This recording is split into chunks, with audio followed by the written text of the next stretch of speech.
कहानी की शुरुआत तब होती है जब अनु आर्यवर्धन के सामने खड़ी होकर पहली बार इतनी हिम्मत जुटाती है कि वह उससे दिल की बात सीधे पूछ सके। अनु धीमी लेकिन दृढ़ आवाज में कहती है, सर, आज आप मेरी बात नहीं टाल पाएंगे। मैं आपके दिल की सच्चाई जानना चाहती हूँ। आर्यवर्धन हल्की मुस्कान के साथ उसे देखता है और शांत स्वर में कहता है, अनु, यह बचपना क्यों? तुम अभी बिल्कुल एक छोटी बच्ची जैसी लग रही हो। लेकिन आज अनु के भीतर सब्र नहीं था।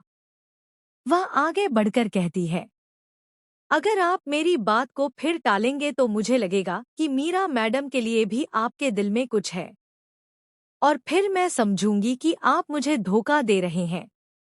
यह सुनकर पहली बार आर्यवर्धन के चेहरे से मुस्कान गायब हो जाती है। वह उसका हाथ पकड़कर पूछता है, तुम यह कैसी बातें कर रही हो? अनु की आंखों में आंसू भर आते हैं। उसकी आवाज कांपती है, मगर शब्द साफ निकलते हैं। मैंने आज मीरा मैडम की बातें सुनी। कोई भी लड़की होती तो यही सोचती। अगर आपने मुझे धोखा दिया तो मैं इसे सह नहीं पाऊंगी। मैं शायद अपनी जान भी दे दूंगी। यह सुनकर आर्यवर्धन फट पड़ता है। अनु, दोबारा कभी ऐसे शब्द मत बोलना। वातावरण भारी हो जाता है। कुछ पल तक खामोशी दोनों के बीच दीवार बनकर खड़ी रहती है।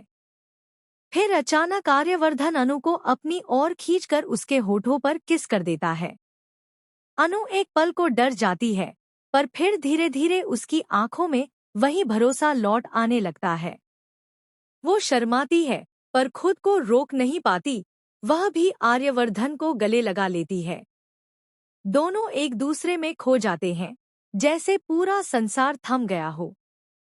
थोड़ी देर बाद आर्यवर्धन धीमे स्वर में, पर बेहद गहराई से कहता है, मैं सब हार सकता हूँ, पर तुम्हें कभी नहीं। मेरी जिंदगी में सिर्फ तुम हो। अगर तुम खुद भी मुझसे दूर जाना चाहो, तो भी मैं तुम्हें नहीं जाने दूंगा। यह मेरा वादा है। यह दृश्य उनकी कहानी को एक नए, मजबूत मोड़ की ओर ले जाता है। पर सवाल अभी भी बाकी है।